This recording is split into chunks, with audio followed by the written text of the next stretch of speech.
Near-death experiences, glimpses of the afterlife. Part 1. The moment between. Good evening, dear listener. As you settle in tonight, let the room grow quiet. Let your breath deepen. Let your thoughts soften, like waves fading on a distant shore. Tonight, we drift into a mystery not found in the stars or in science books, but in the silence between heartbeats. We're exploring near-death experiences, or NDEs, those quiet, often unexplained moments when a person's heart stops, but something else begins. Stories of tunnels filled with light, of voices without sound, of floating above the body, watching calmly, while doctors rush and machines beep. And when they return, they're different. Not always sure what happened, but certain it meant something. Is it a trick of the brain, a final spark before the lights go out? Or is it a glimpse of something more, of what waits beyond the edge? That's the question we'll wander through tonight, not to solve it, but to rest inside it. You won't need answers. You only need stillness. So let yourself drift, slowly and safely. Let the body relax. Let the breath carry you. And picture this, a moment when the body fades, but awareness does not. You're no longer in the room. You're floating, weightless, calm, and something is waiting. Not cold, not frightening, just there, soft, inviting, familiar. You haven't gone far, you've just gone inward. And this is where the story begins.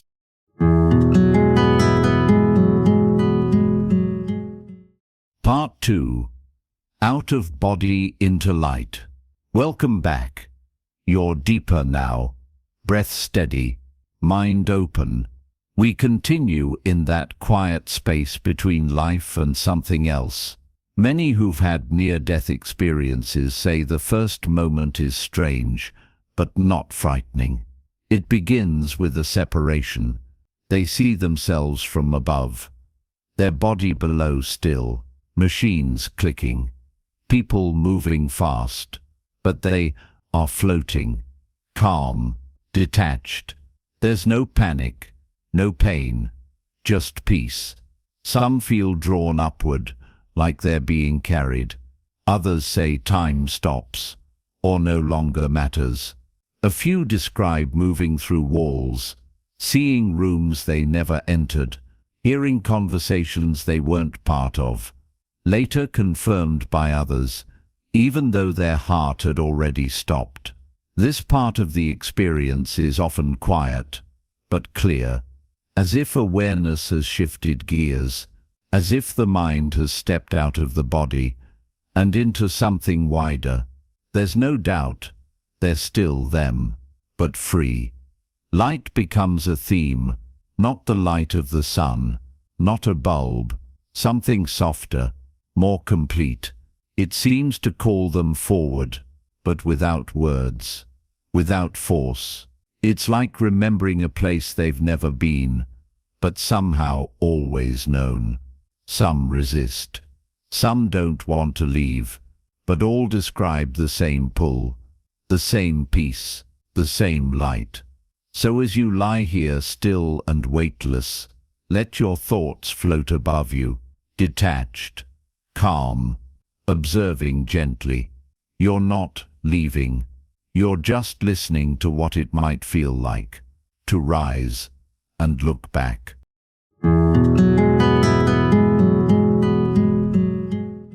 Part 3. The tunnel and the presence. Welcome back.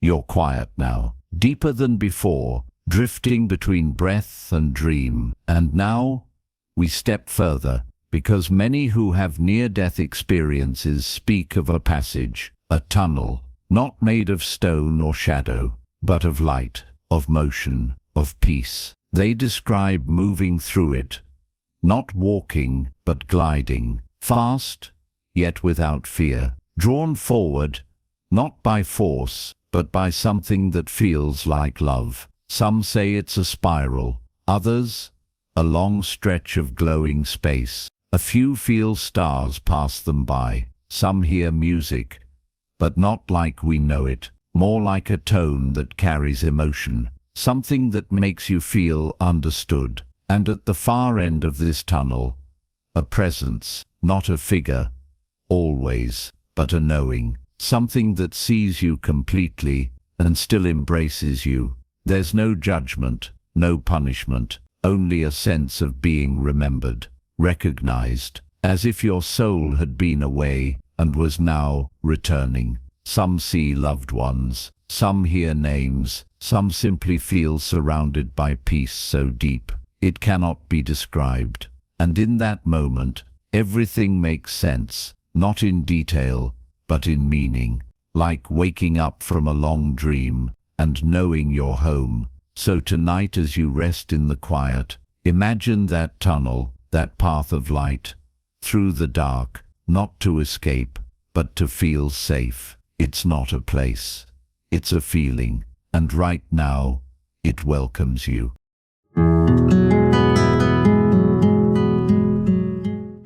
Part 4.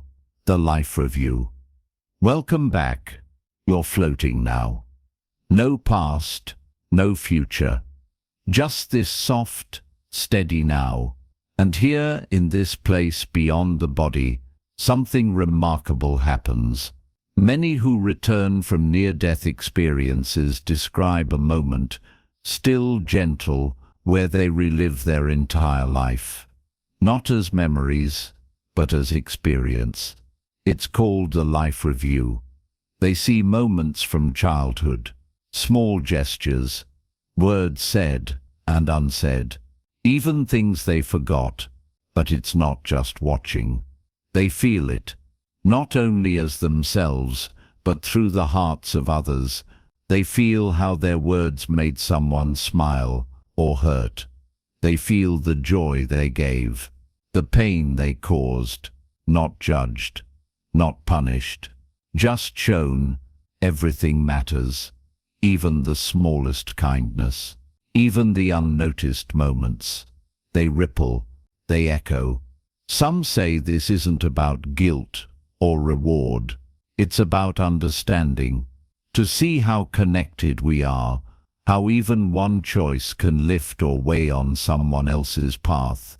And through it all, that presence remains, calm, loving, letting them see and learn, as if the point was never to be perfect, only to grow. So tonight, let go of self-judgment. There's no tally here, no scoreboard, just the gentle truth. You are learning, you are becoming, and every moment counts, even now, even in rest.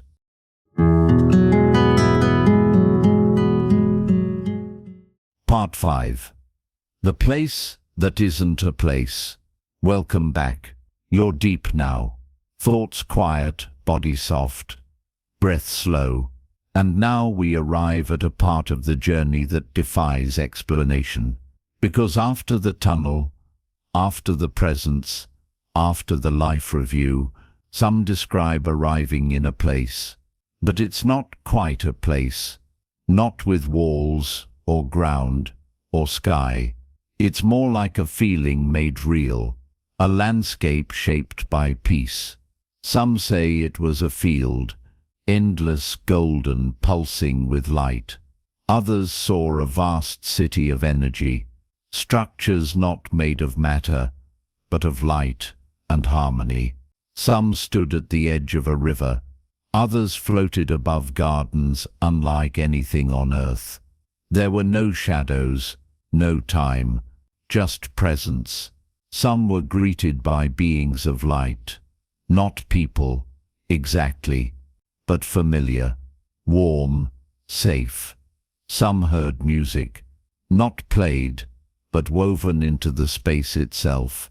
A few even said they felt the thoughts of everything around them, not words, but connection, as if the entire place knew them and welcomed them home. It wasn't just beautiful, it was realer than real. That's what many say. It didn't feel like a dream or a trick. It felt like truth. So as you lie here now, let yourself drift into that soft idea of a place that isn't a place. A moment that stretches forever. Not to go there, not yet.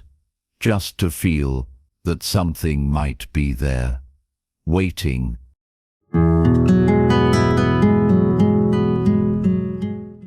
Part 6. The Choice to Return. Welcome back. You're weightless now, drifting deeper, not forward, not backward, just still. And now we reach a turning point in the journey, because in so many near-death experiences, after the light, after the presence, after the beauty of that other place, something unexpected happens. A choice to return. Not always spoken, not always clear, but somewhere a knowing appears. It's not your time. Sometimes they are told, gently. Other times, they just feel it. You have more to do. Your work isn't finished. Go back. And they don't want to. Not always. The peace is too deep. The light too soft. The feeling of love too complete. But they come back anyway. Some by choice. Some pulled. Some waking in a hospital room with tears in their eyes. Not because they're in pain, but because they had to leave something sacred behind. And yet, they return changed. Not just relieved to be alive, but transformed. They carry a memory they can't fully describe. They carry calm, compassion, a deeper sense of meaning. And most of all, they carry trust. Not in systems, not in certainty, but in something more. Something they touched, if only for a moment. So as you rest here now, know this: you don't need to leave to return.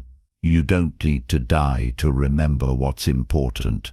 Sometimes just lying still, just breathing, is enough to remind you you're already on the path, and you are not alone.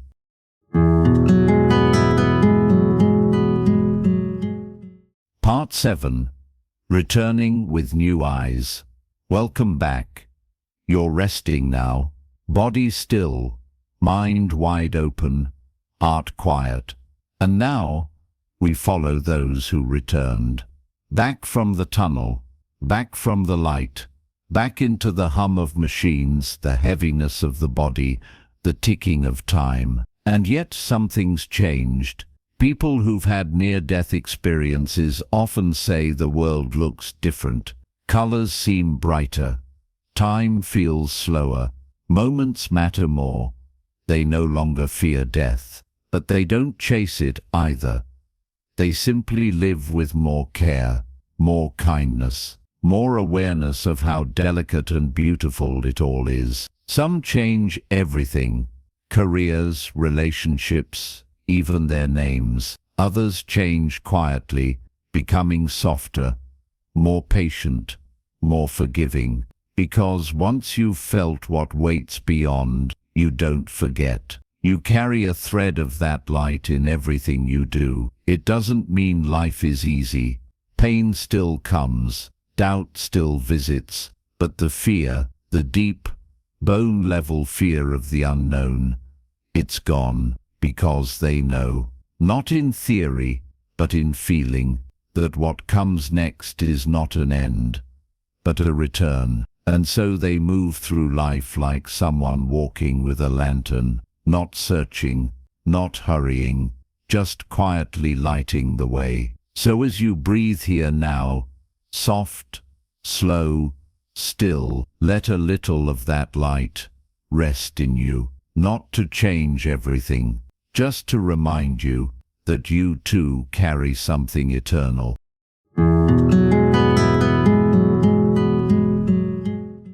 Part 8. Messages from the Other Side. welcome back.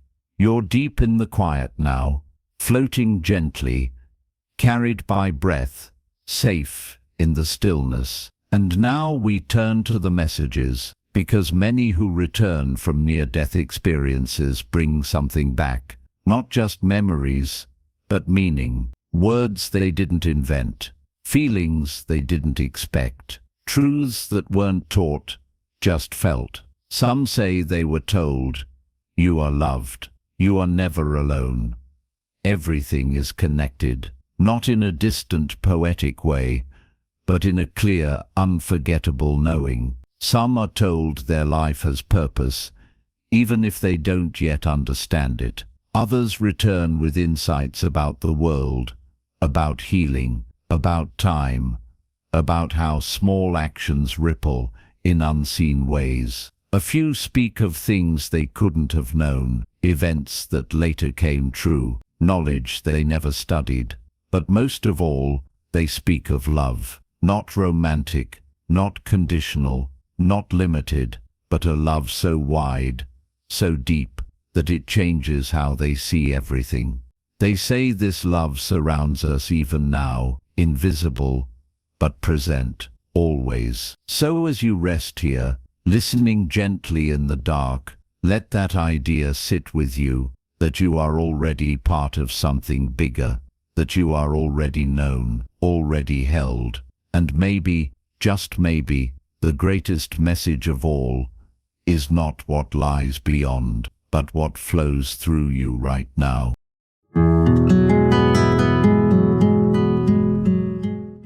Part 9, not the end, but a door.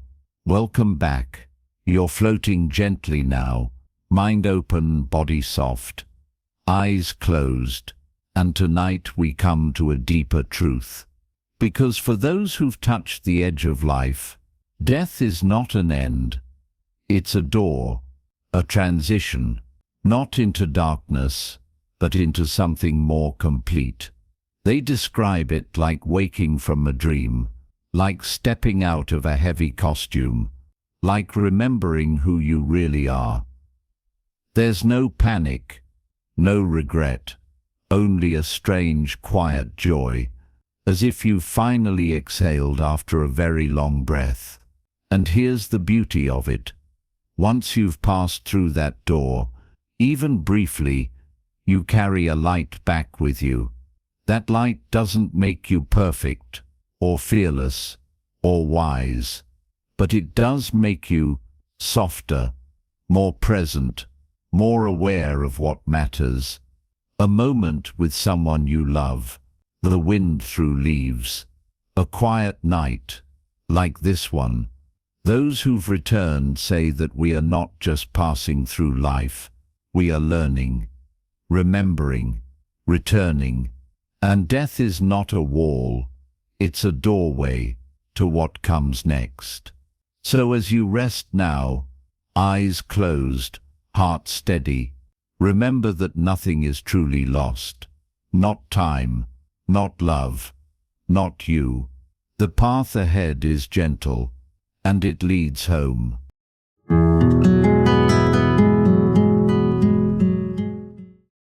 Part 10. The Light Within. Welcome back one final time. You're resting now, soft, still, open. And as this journey nears its close, we return to where it began, not with mystery, but with you. Because while near-death experiences speak of light, of presence, of peace beyond this world, maybe the deepest truth is this: that light has always been with you. You don't need to leave this life to find it. You don't need a tunnel or a vision. You only need stillness, like the stillness you feel right now. That calm you carry, that quiet awareness behind your breath, that is the light. It lives inside you. It watches without judging. It waits without needing. It simply is. And when people return from the edge, they often say the same thing, that this light isn't something you go to, it's something you remember. So tonight, as you lie here, wrapped in softness, cradled by breath. Let yourself remember, not facts, not answers, just the gentle truth, that you are more than this moment, more than this body, more than this life, and that whatever waits beyond, if anything at all, loves you already. You don't need to understand, you only need to feel, and as sleep takes you, quiet, easy, kind, know that you are not drifting into darkness, you are returning to the light you've carried all along. Good night, dear listener. You're safe, you're whole, and you are never, ever alone.